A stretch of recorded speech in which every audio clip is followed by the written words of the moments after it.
Hallelujah. ಎಲ್ಲರಿಗೂ ಶುಭ ಮುಂಜಾನೆಯ ಪ್ರಿಯರೇ.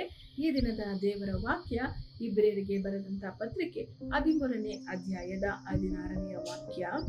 ಇದಲ್ಲದೆ ಪರೋಪಕಾರವನ್ನು ಧರ್ಮ ಮಾಡುವುದನ್ನು ಮರೆಯಬೇಡಿರಿ, ಇವೇ ದೇವರಿಗೆ ಸಮರ್ಪಕವಾದ ಯಜ್ಞಗಳು.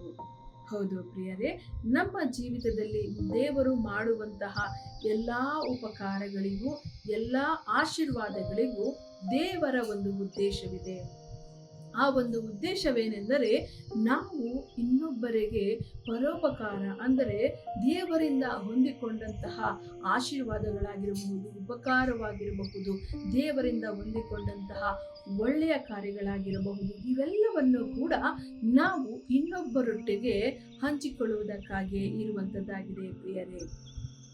ಆದ್ದರಿಂದ ದೇವರು ನಮ್ಮನ್ನು ಆಶೀರ್ವದಿಸಿದ ನಂತರ ನಾವು ಒಬ್ಬರೇ ಅದರಿಂದ ನಾವು ಸಂತೋಷವನ್ನ ಅನುಭವಿಸದಂತೆ ಅದರೊಟ್ಟಿಗೆ ನಾವು ಪರೋಪಕಾರವನ್ನು ಧರ್ಮವನ್ನು ಮಾಡುವಾಗ ಹೆಚ್ಚಿನದಾದ ಸಂತೋಷದಲ್ಲಿ ದೇವರು ನಮ್ಮನ್ನ ನಡೆಸುವರಾಗಿದ್ದಾರೆ. ಈ ಕಾರ್ಯಗಳು ದೇವರನ್ನ ಮೆಚ್ಚಿಸುವಂತಹ ಯಜ್ಞವಾಗಿದೆ ಪ್ರಿಯರೇ.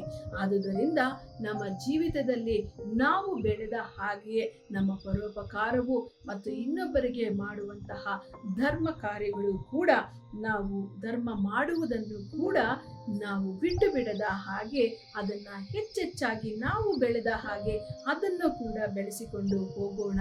ಖಂಡಿತವಾಗಿಯೂ ದೇವರು ಹೆಚ್ಚೆಚ್ಚಾಗಿ ನಿಮ್ಮನ್ನು ಆಶೀರ್ವದಿಸಲಿದ್ದಾರೆ. ಪ್ರಾರ್ಥನೆ ಮಾಡೋಣ. ಸ್ತೋತ್ರ ಕರ್ತನೆ, ಅಪ್ಪ, ನಿಮ್ಮ ವಾಕ್ಯವು ಹೇಳಿದ ಹಾಗೆಯೇ ಸ್ವಾಮಿ, ನಾವು ಪರೋಪಕಾರವನ್ನು ಧರ್ಮ ಮಾಡುವುದನ್ನು ಕರ್ತನೆ ಬಿಟ್ಟು ಬಿಡದಂತೆ, ನಿಲ್ಲಿಸದಂತೆ, ನಾವು ಬೆಳೆದ ರೀತಿಯಲ್ಲೆಲ್ಲ ಕರ್ತನೆ ಈ ಎರಡು ಕಾರ್ಯಗಳನ್ನ ಇನ್ನೂ ಹೆಚ್ಚಿನದಾಗಿ ಇನ್ನೊಬ್ಬರಿಗೆ ಮಾಡುವ ಹಾಗೆ ನಮ್ಮನ್ನು ಸ್ವಾಮಿ ನೀವು ನಡೆಸುವಂಥವರಾಗಿ ನಿನ್ನ ಕೃಪೆ ನಮ್ಮ ಮೇಲೆ ಇರುವಂತೆ ಪ್ರತಿಯೊಬ್ಬೊಬ್ಬರಿಗಾಗಿ ಯೇಸು ಕ್ರಿಸ್ತನ ನಾಮದಲ್ಲಿ ಪ್ರಾರ್ಥಿಸಿ ಬೇಡಿ ಹೊಂದಿದ್ದೇನೆ ಕರ್ತನೆ, ಆಮೆನ್.